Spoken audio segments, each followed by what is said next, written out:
नमस्कार, मैं नासिर हुसैन और आप देख रहे हैं किसान ता। मानसून ने अपनी दस्तक दे दी है। जगह जगह शहरों में बारिश हो रही है। कई सारे राज्य ऐसे हैं जहां बारिश का भारी प्रकोप देखा जा रहा है। असम में बारिश से हालात बिगड़ चुके हैं। सेना रेस्क्यू ऑपरेशन चला रही है।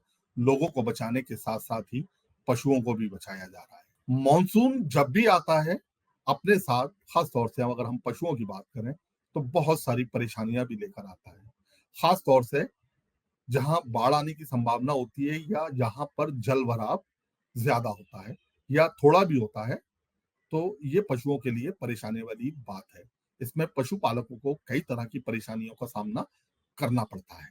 इसमें सबसे बड़ी जो परेशानी होती है वो है पशुओं की बीमारी को लेकर, क्योंकि बारिश में कई सारी ऐसी जानलेवा बीमारी हैं जो पनपती हैं और पशुओं पर अटैक करती हैं। इनको संक्रमित या वायरल डिजीज भी कह सकते हैं। इसके लिए सबसे पहला जो जरूरी काम हो जाता है वो है पशुओं का वैक्सीनेशन।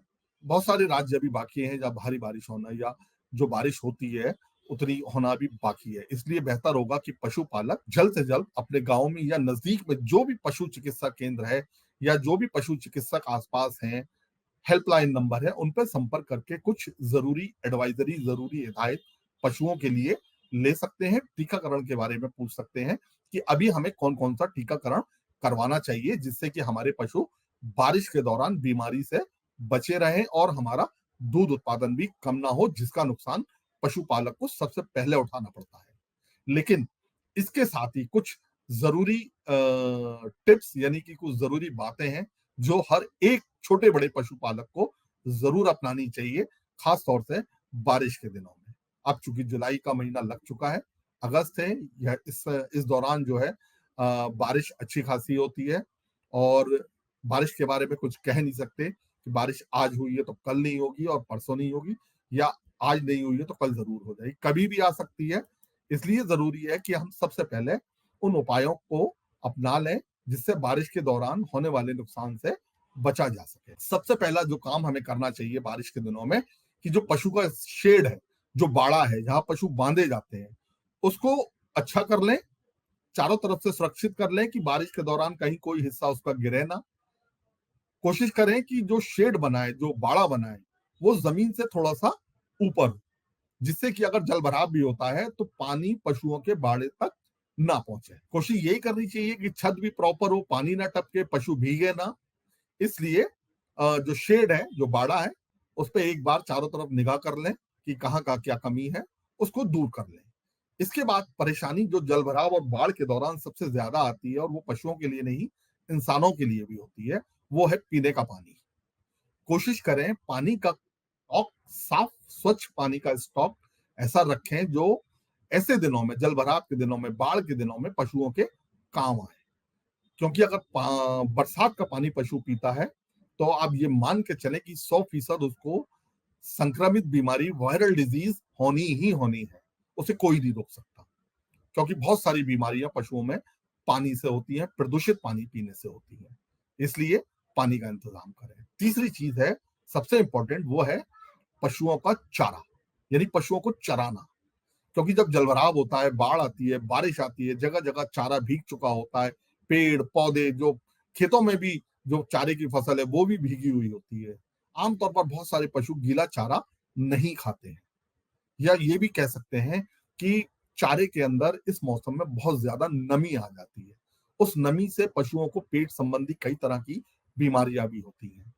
तो हमें पशुओं को उन बीमारियों से भी बचाना है, तो कोशिश करें कि हम बरसाती चारा पशु को ना खिलाएं जब तक बहुत ज्यादा कोई मजबूरी ना हो।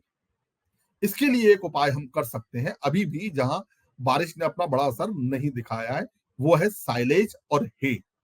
अगर हमारे पास हरा चारा है तो उसको कुछ दिन सुखाकर, जो साइलेज बनाने की, हे बनाने की विधि है, तरीका है, उसको अपनाकर हम साइलेज और हे बना सकते हैं और चारे का स्टॉक कर सकते हैं।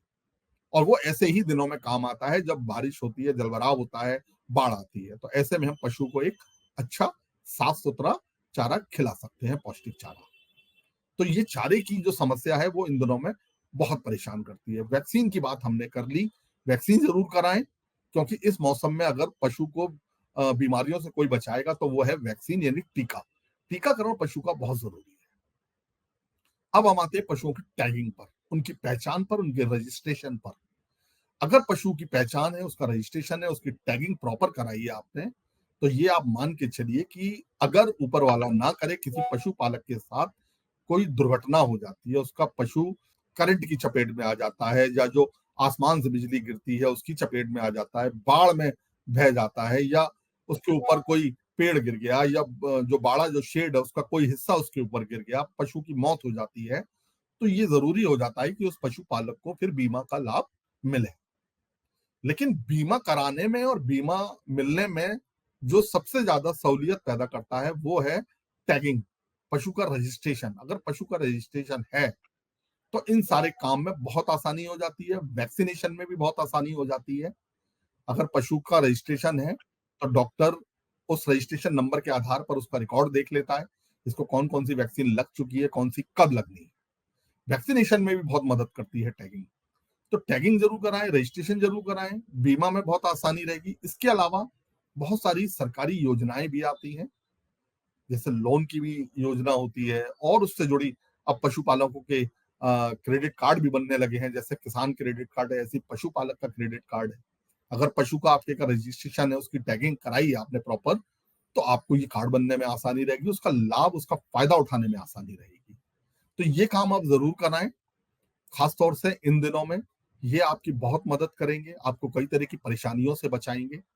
और सबसे बड़ी बात कि अगर आपके साथ, आपके शहर में, आपके गांव में, आपके राज्य में कोई घटना, दुर्घटना होती है, तो इस रजिस्ट्रेशन के आधार पर आप हर एक सरकारी मदद का फायदा बिना किसी रुकावट के, बिना किसी परेशानी के उठा सकें। तो इसी तरह के और जानकारी परक वीडियो देखने के लिए आप हमारे साथ बने रहें किसान तक पर। अगर ये वीडियो आपको पसंद आया है तो इसे लाइक जरूर करें। अगर चैनल अभी तक सब्सक्राइब नहीं किया है तो कर लें और नोटिफिकेशन पाने के लिए बेल आइकन भी दबा दें।